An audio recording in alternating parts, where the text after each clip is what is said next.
자, 이번 시간은 페이지, 80페이지 건축 설비편 오늘 빨리빨리 마무리하도록 하겠습니다. 자, 노점 온도. 자, 노점 온도는 이슬이 맺히기 시작하는 온도가 노점 온도입니다. 자, 이 대기 중의 공기는 습공기이기 때문에 이것이 이슬이 맺히기 시작하는 온도가 있는데 이것이 노점 온도입니다. 그래서 안경 쓰신 분들이 자, 있죠? 안경 표면이 차갑기 때문에 수증기가 나가면, 입에서 나가면 성에가 바뀌죠? 이런 것도 노점 온도에 도달했기 때문이죠. 습도에 따라 달라진다는 점 알아두시고, 그 다음에 석구 온도하고 건구 온도의 관계는, 석구 온도는 이것을 석구 온도라고 합니다. 온도계 감온부에다가 솜이나 천에다가 물을 적셔 놓은 겁니다. 그럼 대기가 건조하면 수증기가 증발되겠죠? 그걸 나타내는 온도가 석구 온도입니다. 그래서 보통 건구 온도는 일반 온도계로 측정한 것이 건구 온도고요. 그래서 건구 온도하고 석구 온도의 관계는 건구 온도가 보통 높습니다. 그래서 건구 온도하고 석구 온도하고 동일할 때는 이 경우에요.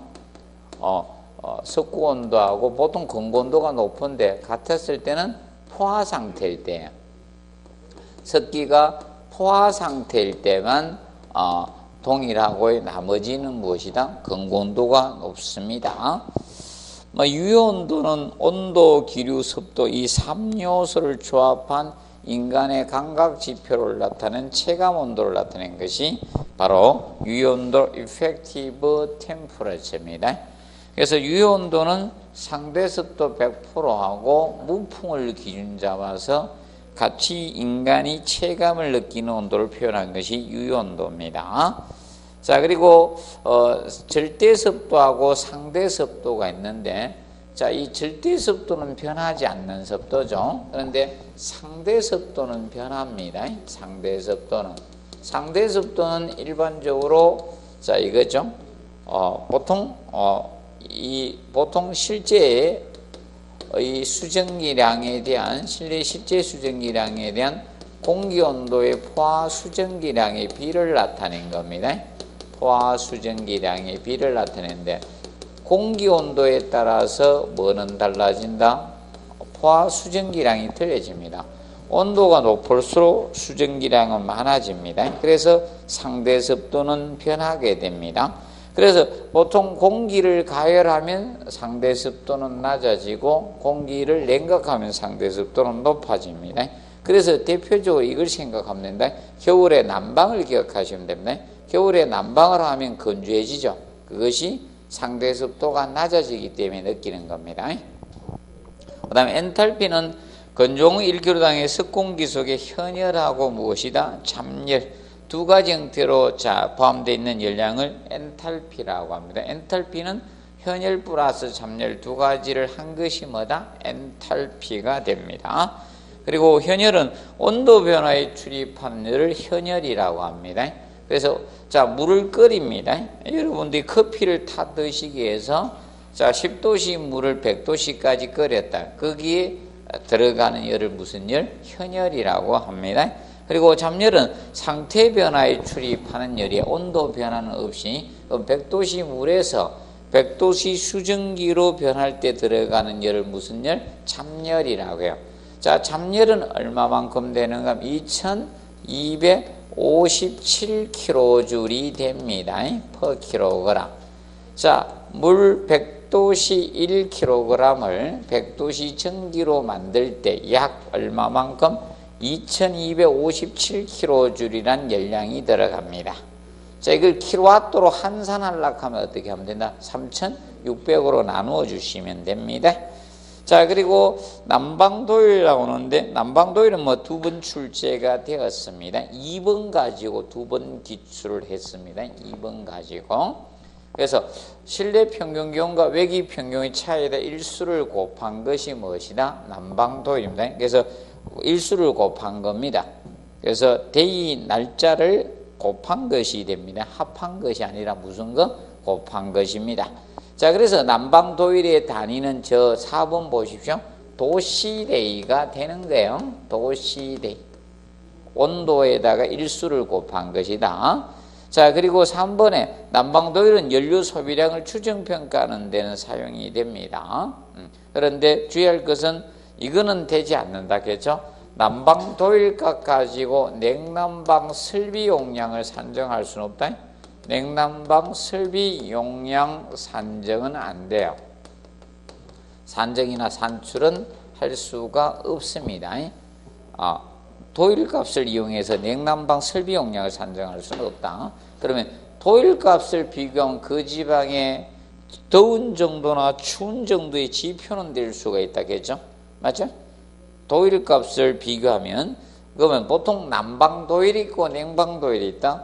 난방도일값이 크다는 것은 그 지방이 뭐다? 추운 지방이다. 냉방도일값이 크면 그 지방은 뭐다?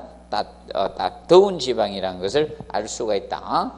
자, 그럼 마찰 손실 수두에 대해서는 식으로 조금 정리하시면 됩니다. 나중에 이론 개념은 나왔고요. 나중에 계산식으로 조금 정리를 해 놓으셔야 계산 문제가 혹시나 나올 수는 있습니다. 그래서 페이지 156페이지 보면 계산식에서 3번에 보면 마찰 손실수도 나오죠. 그거 보면 나옵니까? 안 나옵니까? 나오죠? 마찰 손실수도 개념이 나옵니다. 그래서 마찰 손실수두는 이렇게 계산하면 되죠. 마찰 손실수두는 마찰 손실 계수에다가 간의 길이를 간의 직경으로 나누면 됩니다. 간의 직경으로 나누어서 곱하기 유속의 자상 2배의 중력 가속도라겠죠. 19.8로 하락해서 2배의 중력 가속도인데 그것은 9.8이니까 19.65로 하락했죠. 19.6 상수로 알아두셔도 되겠습니다. 그런데 이때 주의할 것은 간경이나 간의 길이는 뭘로 환산해서 대입해야 된다? 메다로 환산을 하셔야 됩니다. 그 점 알아두시고, 그 다음에 비열은 어떤 물질 1kg을 이렇게 올리는 데 필요한 열량을 뭐라 한다? 비열이라 해요. 그래서 비열의 단위는 kJ per kg K가 됩니다. 이것이 비열의 단위가 됩니다. 비열의 단위. 그래서 앞전에 비열하고 열용량하고 혼돈하게 지문 냈었습니다.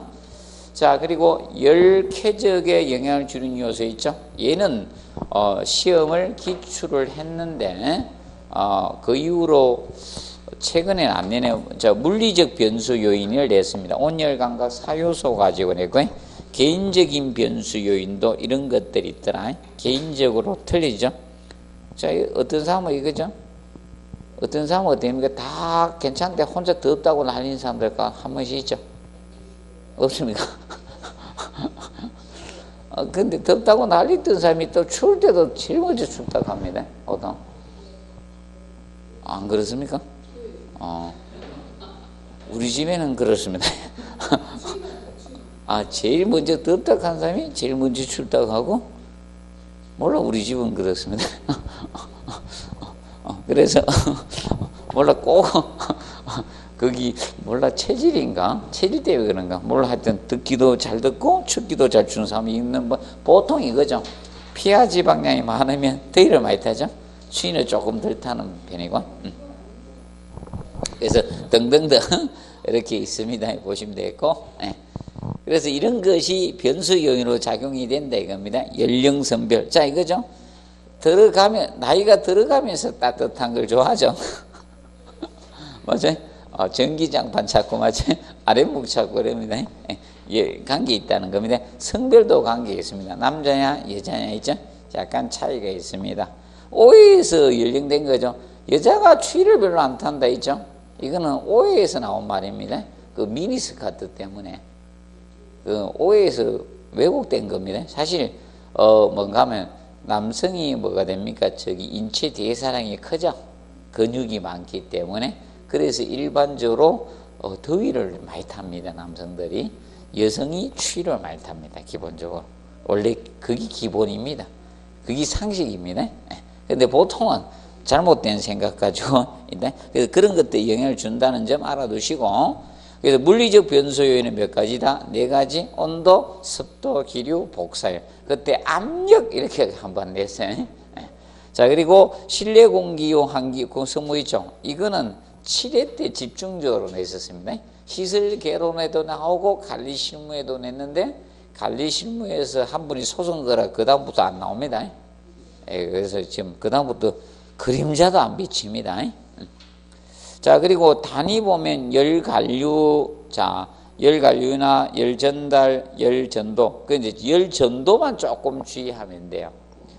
열전도와 관련돼서는 열전도는 고체 내부에서 열의 이동이 열전도죠. 그러면 그 율은 기본적으로 알아둘 게 길이당이다. 와트 퍼 메다 K. 길이당이라는 건 항상 면적이 아니라. 자, 보통 관류율이나 열전달률은 면적 기준을 잡지만 주의할 것이 무엇이다? 열전도는 무엇이다? 길이 메다입니다. 면적이 나오면 안 된다. 제곱이 나와서는 안 됩니다. 그 점 좀 주의해 주시면 되겠습니다. 그 점 기억을 해 두시고요. 그다음에 그 표준 대기압은 한번 10회 때 출제가 되었습니다.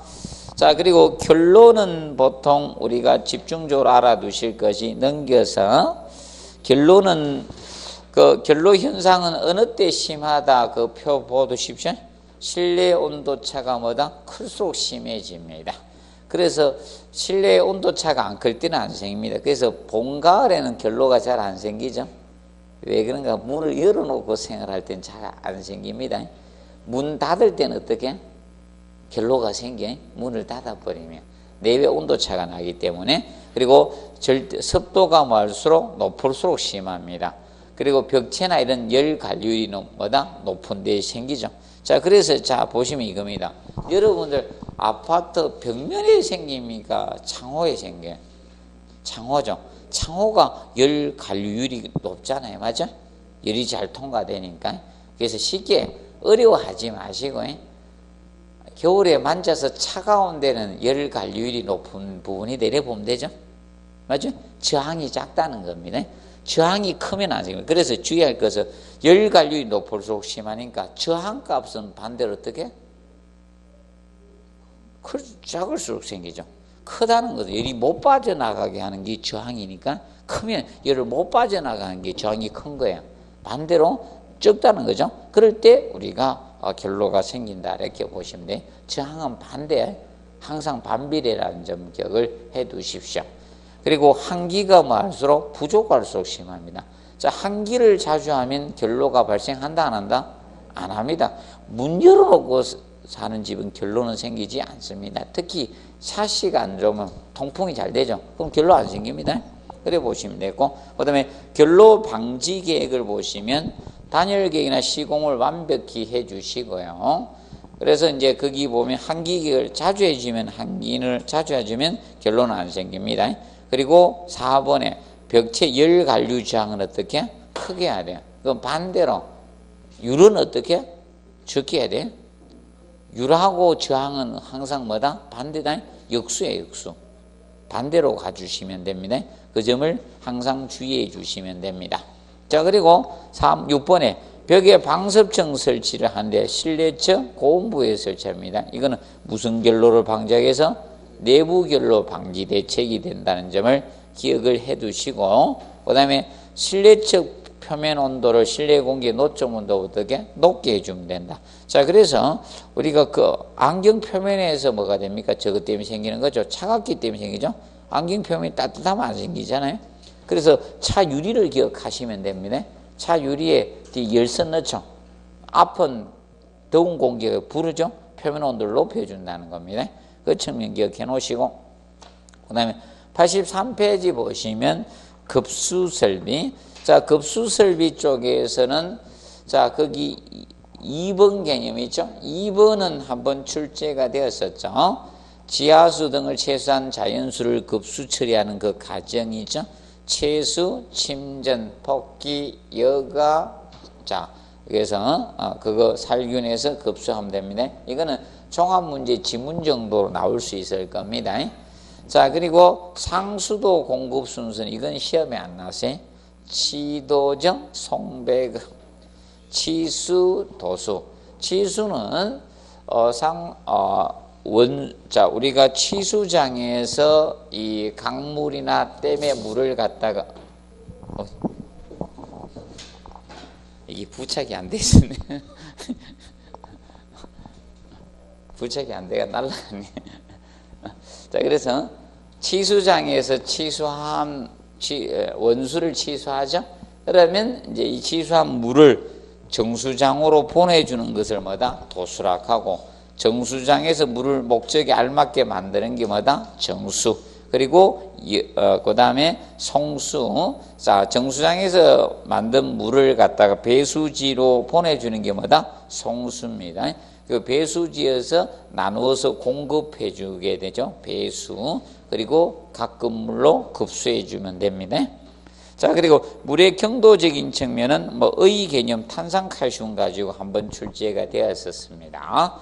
자, 그리고 물을 나눌 때 크게 함유량에 따라 극연수, 연수, 적수, 경수 이렇게 나누어집니다. 자, 얘는 극연수하고 경수 있죠. 이 두 가지가 지문에 언급이 되었었습니다. 극연수는 연간이나 노쇠간의 항동간이죠. 침식시킵니다.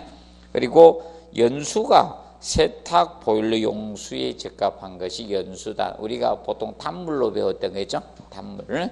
그리고 센 물이 무엇이다? 경수입니다. 근데 얘는 세탁 보일러 용수로 부적당합니다. 스케일이 발생하기 때문에. 그래서 보일러 사용 시 급수 처리를 해 주셔야 됩니다. 그것을 경수의 무슨 법? 연합법이라고 해요.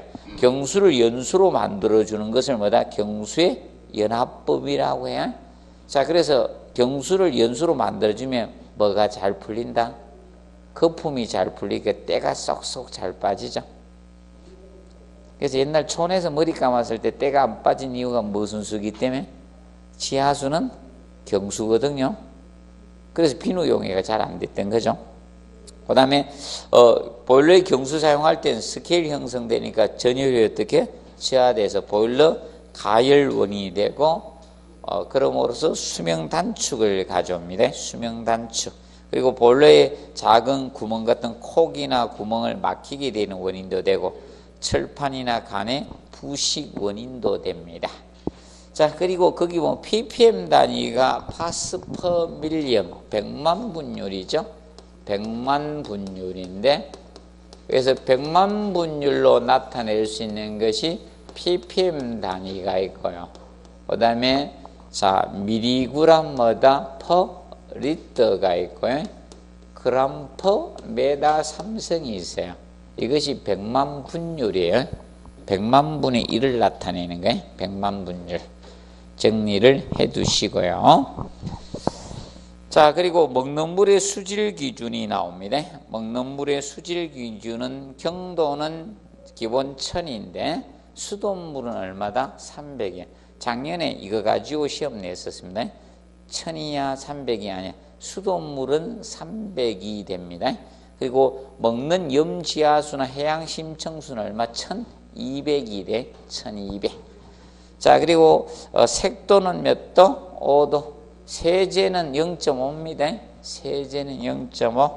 그리고 수소이온 농도 pH 어버이날에 하겠죠?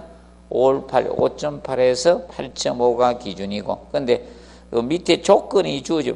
다만 먹는 샘물이나 먹는 샘물, 먹는 공동시설물의 경우는 얼마다?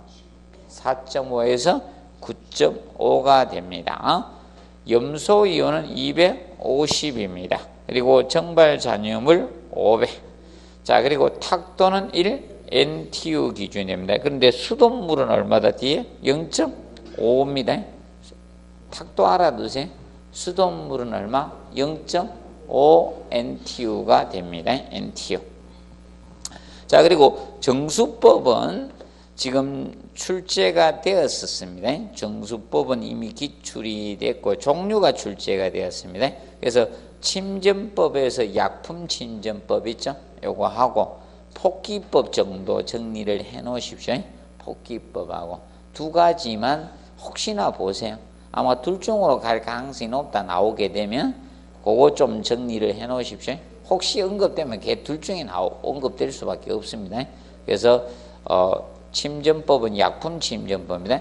그래서 약품침전법은 어느 때 쓴다 계세요? 장마나 홍수가 지게 되면이죠. 이때 점토와 같은 미세 이 부유 물질들이 물 속에 많이 부유되어 있죠. 이것을 응집제를 투입해서 응집제로 뭘 투입한다? 이게 항산 반토, 이걸 항산 알루미늄이라 해요. 항산 알루미늄.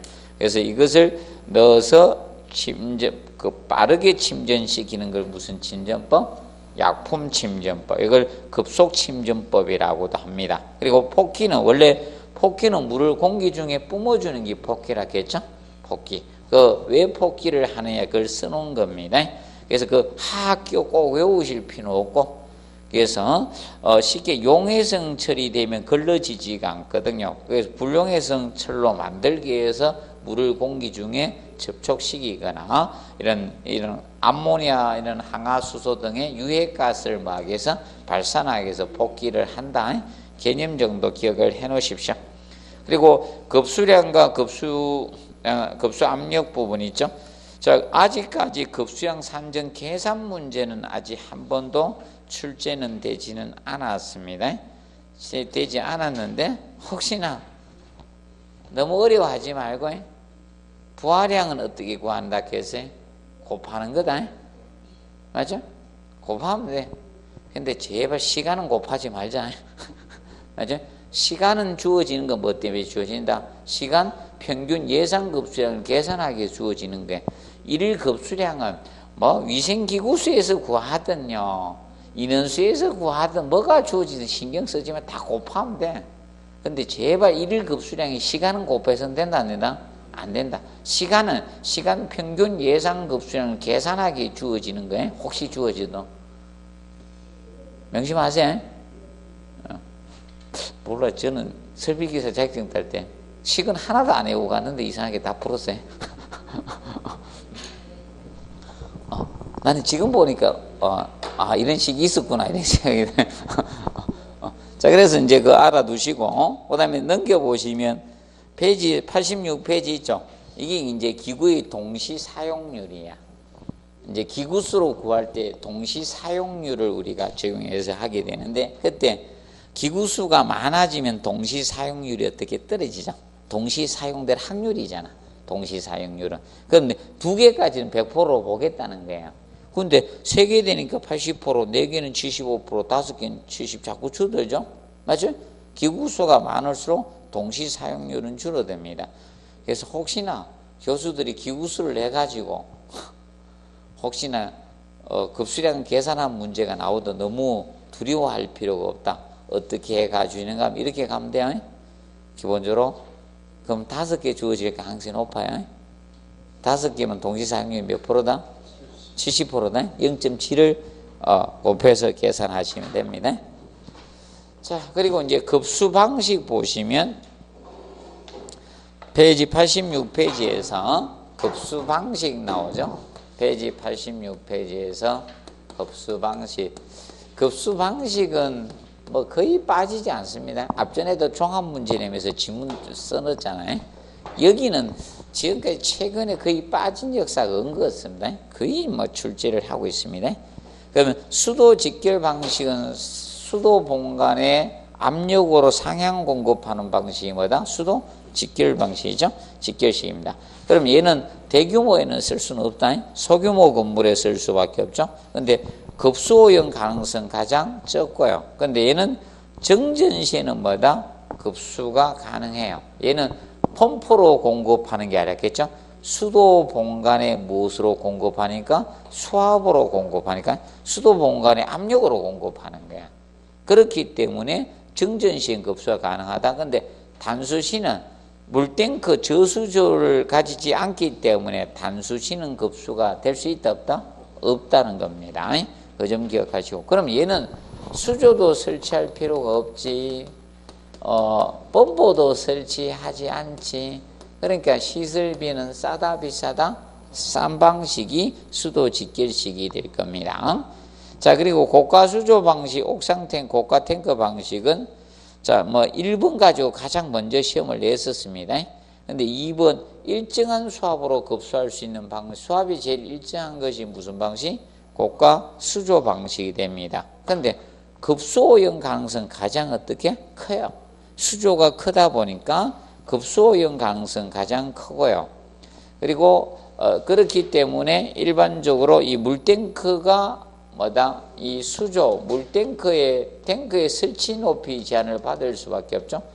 수조의 이 탱크에 자, 설치 높이 제한을 받아요. 제한을 받는데, 자, 이 고가 수조의 설치 높이 제한은 이 두 가지에서 결정이 됩니다. 설치 높이 제한은 첫 번째,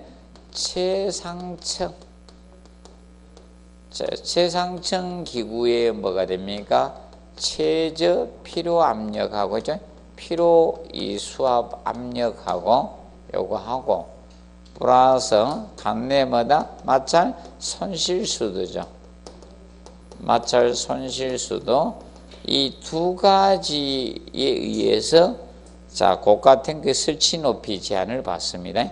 이것만큼 높아져야 됩니다.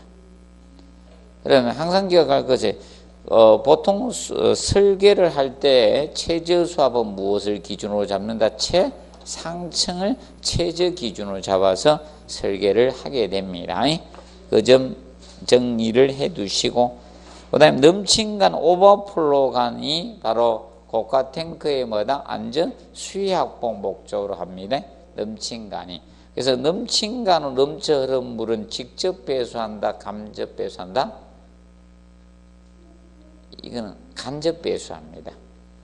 넘친간으로 넘쳐 흐른 물은 이거는 간접 배수입니다. 자, 그래서 여러분들입니다.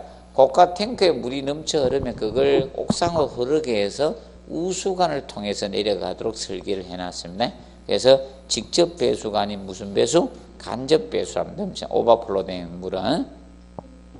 자, 그리고 공급 순수가 상수도, 수도 본관에서 어디로 온다? 저수조, 양수 펌프에서 고가 수조로 가서 위생기구 수준으로 공급을 해 주시면 됩니다.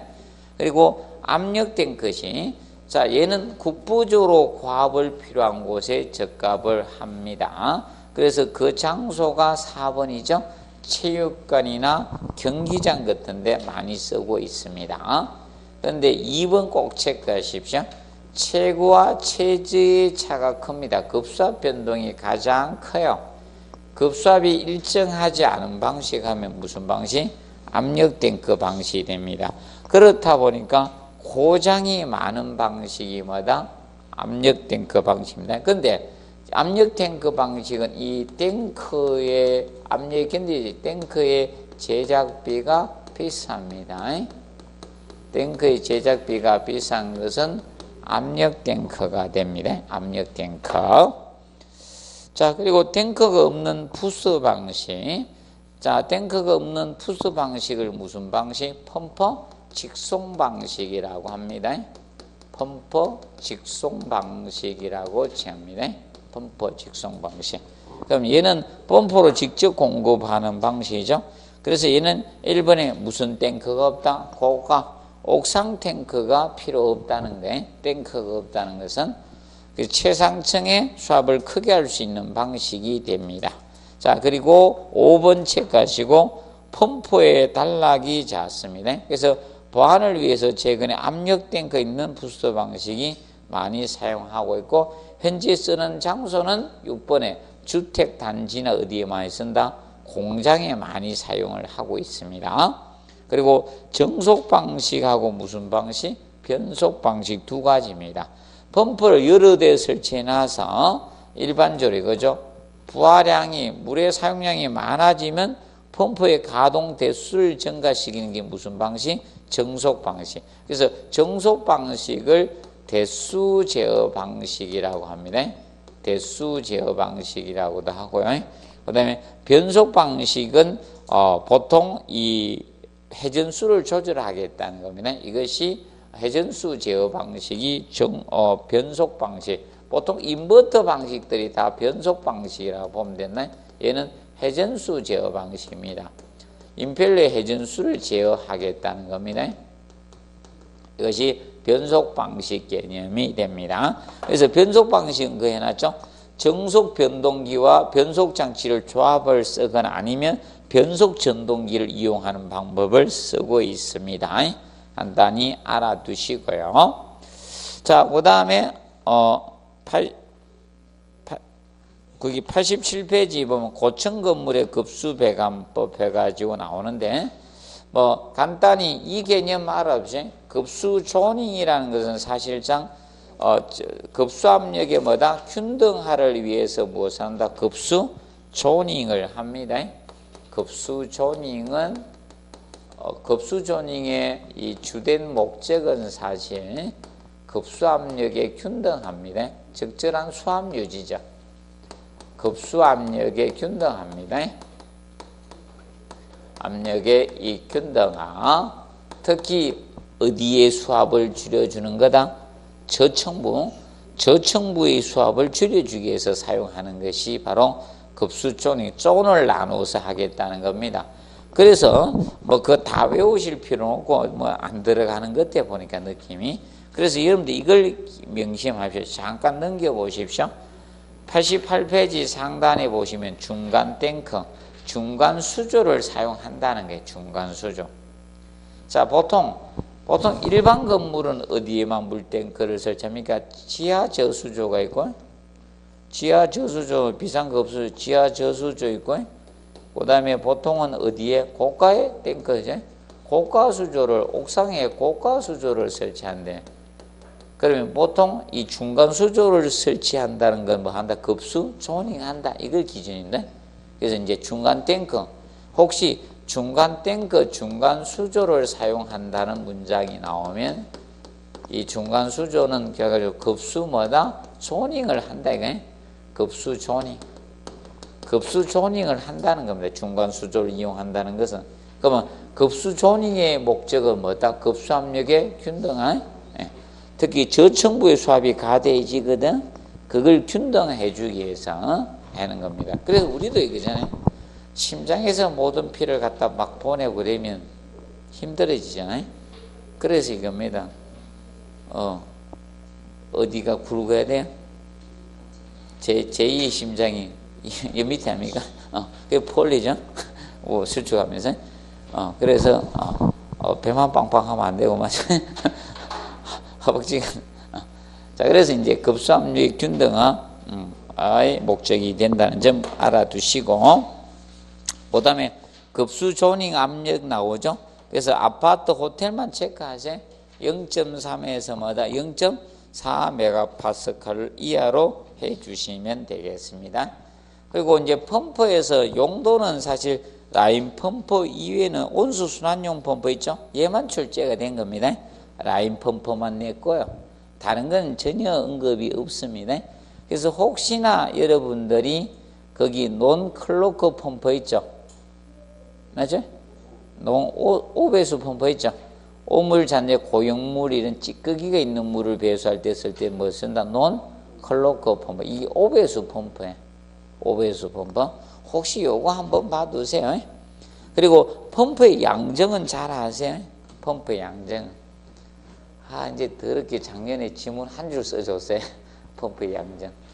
자, 펌프의 양정 얘는 확실히 해놓고 가세요. 자, 양정은 원래 압력차야, 공학적으로는. 근데 여러분들은 그냥 물을 뿜으린 높이라고 공부하라겠죠?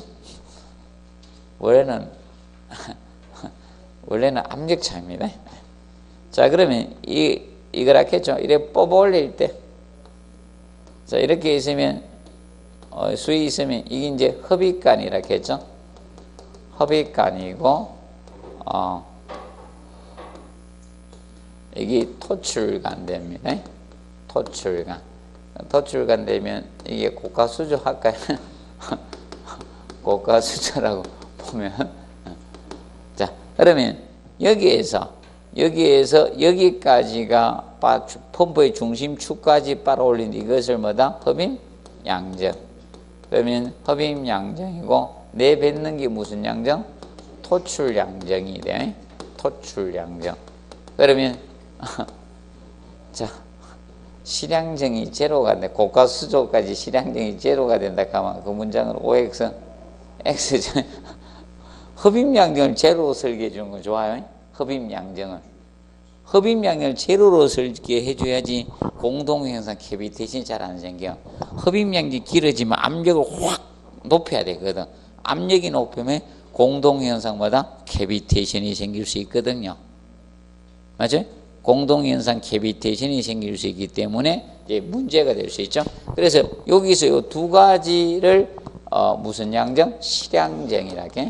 실제 물을 볼륨 압력 차이, 물을 볼 높이 실량정. 그런데 요것만큼 압력을 가면 물이 나온다 안 나온다? 안 나와요.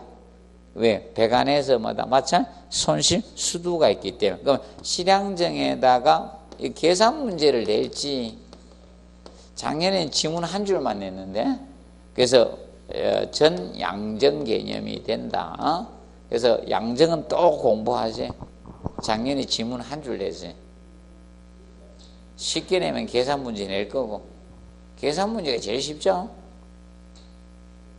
이거 계산 문제 절대 어려워하면 안 돼. 뭐 3개 플러스 하면 되는데, 흡입량정 플러스 토출량정 플러스 맞죠? 뭐다? 마찰 손실수도. 몇 가지? 3가지 고려하면 돼. 또 마찰 손실수도는 또 실량정이 몇 프로다 이러면 또 못 계산하면 안 돼. 또 실량정이 몇 프로다 이러면 또 못하면 안 돼. 한번 예를 들어서 한번 해볼까요?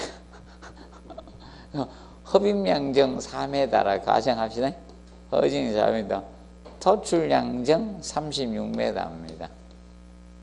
그리고 마찰 손실수두는 실량정의 10%입니다.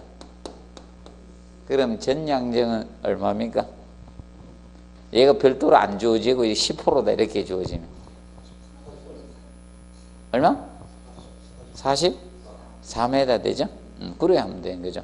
아니면 마찰 손실수두를 수압으로 주어지는 거예요. 마찰 손실 수압으로. 마찰 손실, 자, 많이 이렇게 줘야 돼. 이거 10%로 안 주어지고, 마찰 손실 수압이 뭐 0.03 메가파스칼이었다. 이렇게 주어졌습니다. 그럼 매달 항상 하면 되죠. 수압을 수두로 고칠 때 곱하기 얼마? 100 해주라 했죠. 곱하기 100 해주면 매달 나오죠. 그러면 매달 3m. 그럼 플러스 하면 돼? 수압으로 주어지다. 수압을 수두로 고치는 방법 해드렸죠. 자, 그래서 수압 곱하기 100을 하면 무엇이다?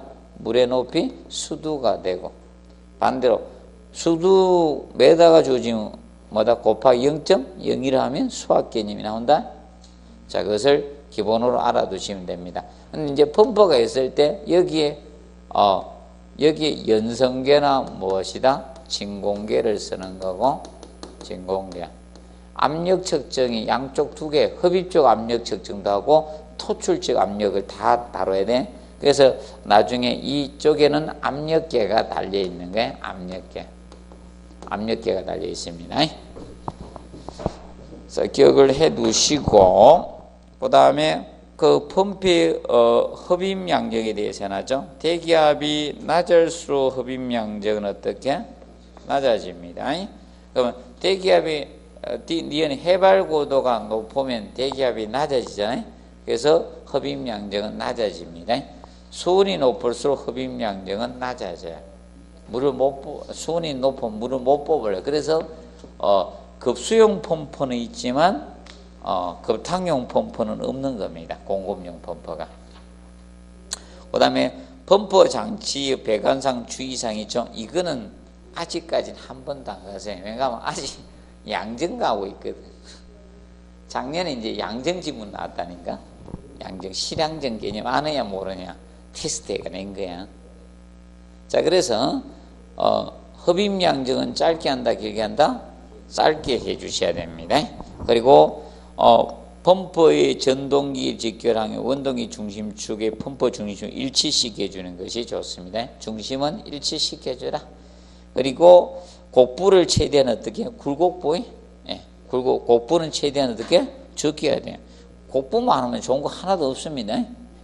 자, 그리고 간의 접속은 수밀 기미를 유지해 주시고, 그 다음에 4번은 꼭 체크하시고, 흡입구 풋더 밸브. 원래는 발음상은, 영어 발음상은 무슨 밸브? 풋 밸브입니다. 이렇게 쓸지, 젊은 교수님은 풋 밸브라 쓸 거고, 나이가 되신 분이면 풋더 밸브 이렇게 쓸 거예요. 나이가 50 전후에 되면 풋더 밸브 이렇게 쓰실 거고, 아, 새파랗게 젊었다. 그럼 풋 밸브 이렇게 쓸 거예요. 네, 발음도 가르쳐 드립니다. 분명히 젊은 교수면 이렇게 가요.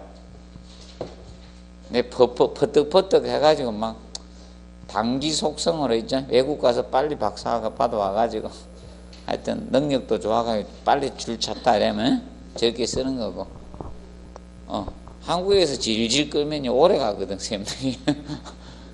저기서 봐두시고, 그래서 간경의 몇 배 이상? 2배 이상 잠겨주시면 됩니다.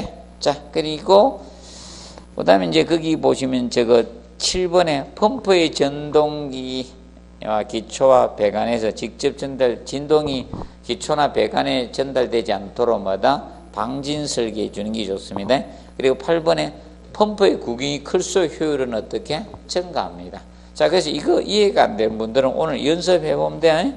집에 가셔가지고 스트롱 있죠? 굵은 거하고 가는 거하고 한번 빨아들어 보십시오. 몸에 좋으라고 오늘 토마토하고 과일 몸에 좋은 거 갈아가지고 한번 빨아들여 보시면, 아, 구경 큰 게 효율이 좋구나를 느낄 겁니다. 자, 그 다음에 공동현상 캐비테이션하고 서징 현상을 비교해 놨어요. 작년에 캐비테이션이 언급됐죠? 캐비테이션이 언급됐어요? 제가 영어 캐비테이션 나온다 했죠? 캐비테이션 언급됐는데, 그래도 공동현상 한 번 더 보세요. 한번 보고, 서징 현상은 방지 대책을 좀 봐두세요. 서징 현상은 방지 대책을 좀 한번 잘 읽어두 보십시오. 혹시나 해서 시험 어려울 걸 대비해서요. 물론 느낌은 안 가지만 혹시나 시험이 어려워지면 방지 대책이 아마 들어갈 가능성이 높지 않겠느냐 봅니다. 그래서 그거 한번 읽어두세요. 자, 그리고 90페이지 보면, 자, 습격작용 워터에만 나오죠. 자, 다시 저는 얘가 살짝 언급이 지문에 있을 것 같습니다. 워테마 습격작용. 습격작용 워테마는, 자, 플러시 밸브나 수전율을 보통 이거죠. 유속의 흐름을 급정지해서 생기는 현상이마다 워테마 습격작용이에요.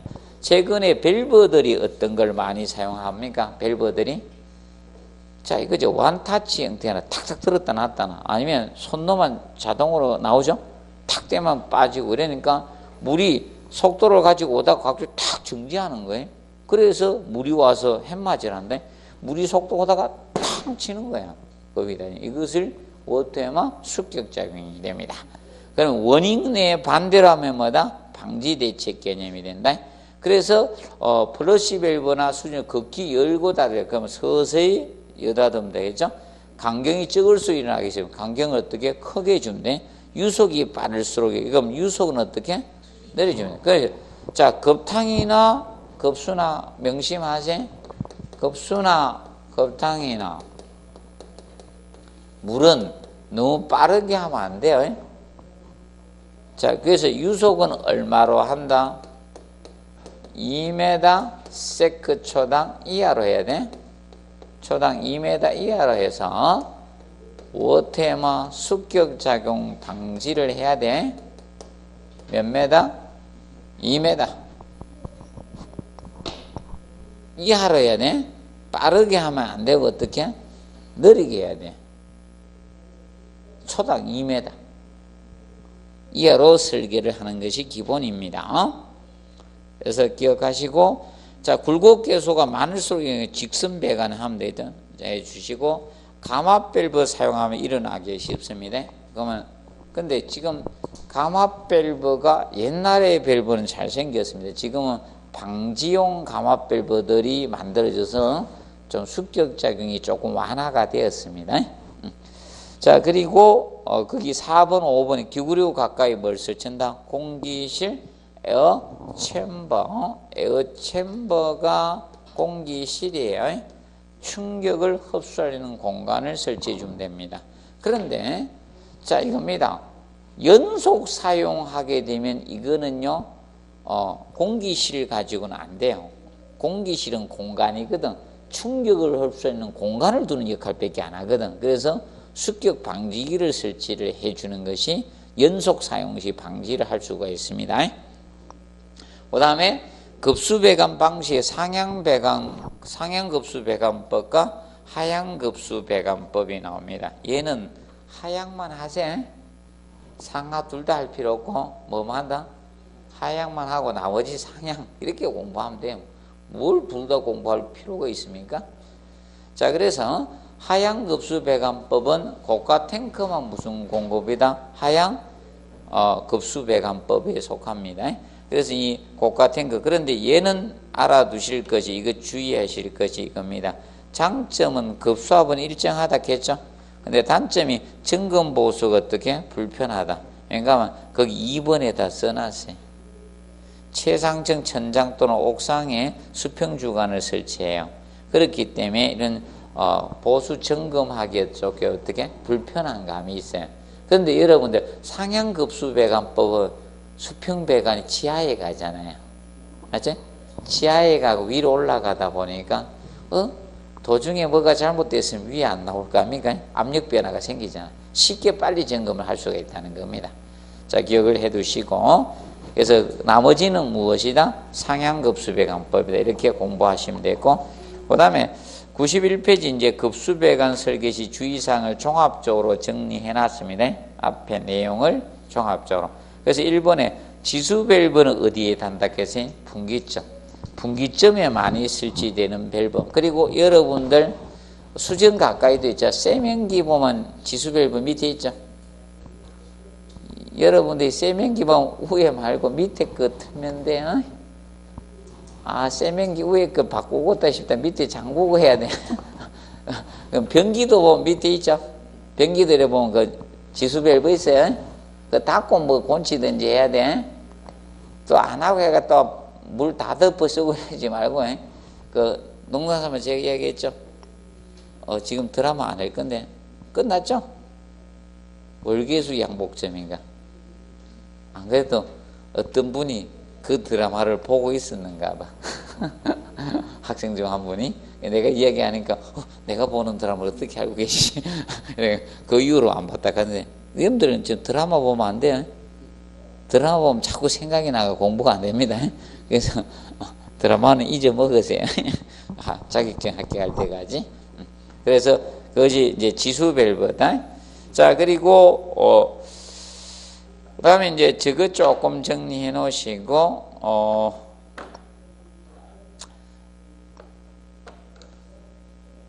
자, 거기 9번에 음료용 급수랑 기타 배관을 교차 연결해서는 된다 안 된다? 안 된다. 자, 그리고 11번 불가피 굴곡배관 공기가 모이기 쉬운 부분에 무엇을 공기 빼기 밸브 설치해 주십니다. 그리고 물이 고이는 장소에는 뭐다? 베니 밸브 찌꺼기 제거 밸브 설치해 주시면 됩니다. 자, 그리고 배관의 보수 점검이나 이런 교환 교체를 자주 하는데, 자, 우리 위치를 설정해서 그런 부분에다가 저런 걸 잘 해주시면 돼. 프렌지 위험이나 이런 걸 처리해 주는 것이 좋습니다. 자, 그 다음에 이제 그 밑에 음료수 저수 탱크 오염 방지 대책 나오죠. 이거는 2번 냈는데도 또 보세요. 얘는 2번 기출됐는데도 또 보십시오. 자, 먼저 1번에 다른 목적의 배관은 한다 안 한다? 안 합니다. 급수 이외의 목적 배관을 하지 말라는 겁니다. 그리고 탱크에 부착된 오버플로 가는 벌레 등의 침입을 방지하도록 해주시고, 탱크는 완전히 밀폐하고 다른 물이 먼지 등이 들어가지 않도록 해두시면 됩니다. 그리고 필요 이상 다량의 물이 저장되지 않도록 해주시고, 그 다음에 탱크는 청소 등에 대해 2조 이상으로 나누어 설치하는 것이 좋습니다. 그리고 보수 점검할 수 스페이스 공간 확보하라 했죠. 얘는 상부는 얼마 이상? 100cm 이상 해주시고, 기타는 60cm 이상 해주면 된다. 그럼 보통 일정 초과가 이상이 됐을 때 맨홀 뚜껑 크기도 혹시나 다를 수도 있을 겁니다. 그럼 여러분도 이겁니다. 물탱크가 크면 맨홀 뚜껑이 커야 될까요? 적을까요? 커야 돼요. 맨홀 뚜껑, 이 뚜껑 있죠, 이렇게. 여러분들 간혹 가다가 저 공사할 때도 이렇게 보면 전화 이런 거 묻고 땅에 묻어서 그 맨홀 한 번씩 있죠. 맞아요? 뚜껑 그런 거 있잖아. 그 뚜껑이 커야 안 커요? 그게 한 뚜껑은 한 얼마 돼야지 인간이 들어갈까요? 한 60? 한 60cm 이상 기준일 겁니다. 맨홀이 기준이. 맨홀 뚜껑이 최소가. 그럼 혹시나 맨홀 뚜껑 나오면 얼마 이상? 한 60 이상은 돼야지. 원래 충분한 자극 공간을 가지고 이렇게 사람 행동 반격할 때는 기본으로 저거거든 75를 잡는데, 보통 최소 자극 공간 그냥 혼자 이렇게 하면 60을 잡습니다. 그래서 인도 설계할 때 있죠. 인도 설계할 때 폭이 2명이 통행해서 150은 설계가 돼야 되거든 원래. 혹시나 인도가 너무 좁아가지고 부딪히거든 사건 사고가 생기면 지자체가 문제가 있어요. 지자체가 그런 상식적으로 알아두세요. 혹시나. 그리고 널리 알리지 말고 지자체가 어려워져. 원래 도로 확보해야 되거든. 맞죠? 그 사고 나면 청구할 수 있을 겁니다. 도로 자극 공간.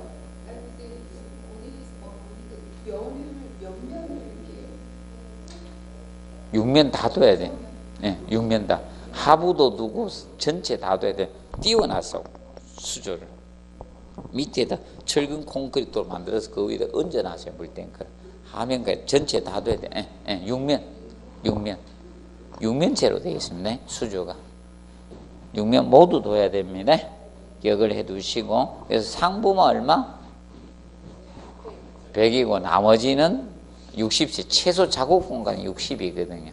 최소 작업 공간. 그래서 맨홀 뚜껑이 최소 작업 공간으로 갈 겁니다. 혹시나 법에 들어가면.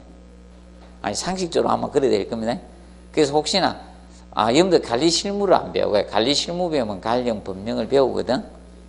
그래서 거기에서 최소 기준이 60일 겁니다. 아마 내 생각이 맞을 겁니다. 최소 작업 공간도 60이거든. 그럼 맨홀 뚜껑도 60이 맞을 겁니다.